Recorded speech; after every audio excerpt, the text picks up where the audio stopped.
नमस्कार विद्यार्थी मित्रांनो, स्पीकिंग फ्लुएंटमध्ये तुमचं पुन्हा एकदा स्वागत आहे. मित्रांनो, मागच्या व्हिडिओमध्ये आपण रेग्युलर आणि इररेग्युलर व्हर्ब्स याविषयी माहिती घेतलेली. ह्या व्हिडिओमध्ये आपण प्रायमरी ऑक्झिलरी व्हर्ब्स म्हणजेच प्राथमिक सहाय्यकारी क्रियापदे यांची माहिती घेणार आहोत.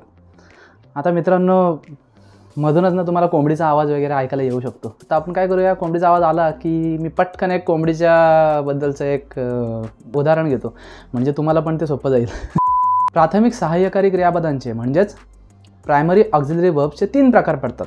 त्याच्यातला पहिला प्रकार आहे टू बी म्हणजेच अस्तित्वदर्शक, त्याच्यानंतर दुसरा आहे टू डू म्हणजे क्रियादर्शक, आणि तिसरा आहे टू हॅव म्हणजेच स्वामित्वदर्शक. आता यांची एक एक करून माहिती घेऊया.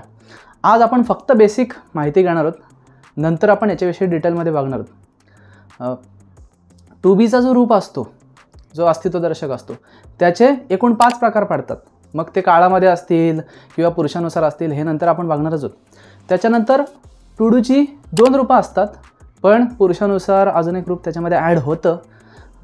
Do, does, did. डू आणि डज वर्तमान काळ, डीड भूतकाळ.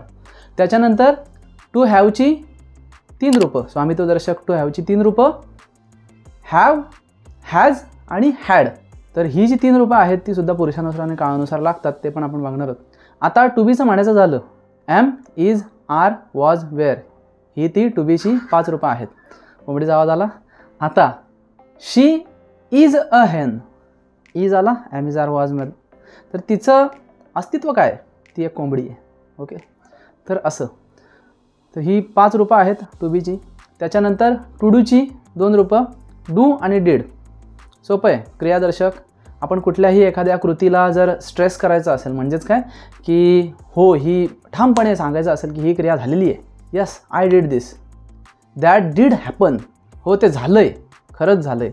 किंवा आय डू वॉन्ट दिस, की मला हे हवं आहे, हवं आहे म्हणजे हवं आहे.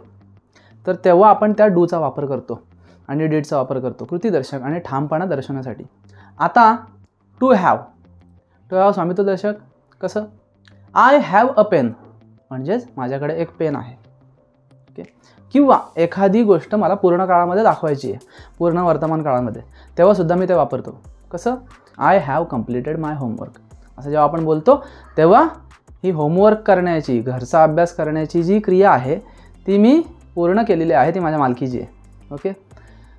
त्याच्यानंतर हॅज आणि हॅड ते तसंच येतं, पण ते आता आपण डिटेलमध्ये बघणार नाही आहे की हॅज कशासाठी आणि कसं लागतं आणि हॅड कशासाठी लागतं. तो पुढच्या व्हिडिओचा विषय आहे. तर मित्रांनो, ही 3 प्राथमिक सहाय्यक क्रियापदे होती आणि त्यांची ओळख आज आपण घेतली. पुढच्या व्हिडिओमध्ये आपण प्राथमिक सहाय्यक क्रियापदे आणि जी मुख्य क्रियापदं आहेत त्यांच्याबद्दल, आपला जो क्रियापद असतो त्याच्यावर परिणाम काय होतो, किंवा कर्ता जो आहे तो कर्ता बदलल्यानंतर ह्यांच्यावर परिणाम काय होतो. कुणावर?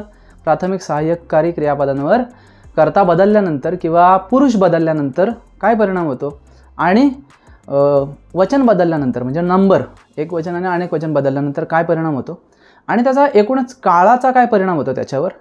ह्या तिन्ही ज्या गोष्टी आहेत, हे जे 3 फॅक्टर आहेत ते बघणार आहोत. आणि पुढची जी व्हिडिओ आहे ते खूप महत्त्वाचे असणार आहे. त्याच्यामुळे तुम्ही जर नवीन असाल तर चॅनलला सबस्क्राईब नक्की करा, कारण पुढचा व्हिडिओ खूप महत्त्वाचा आहे.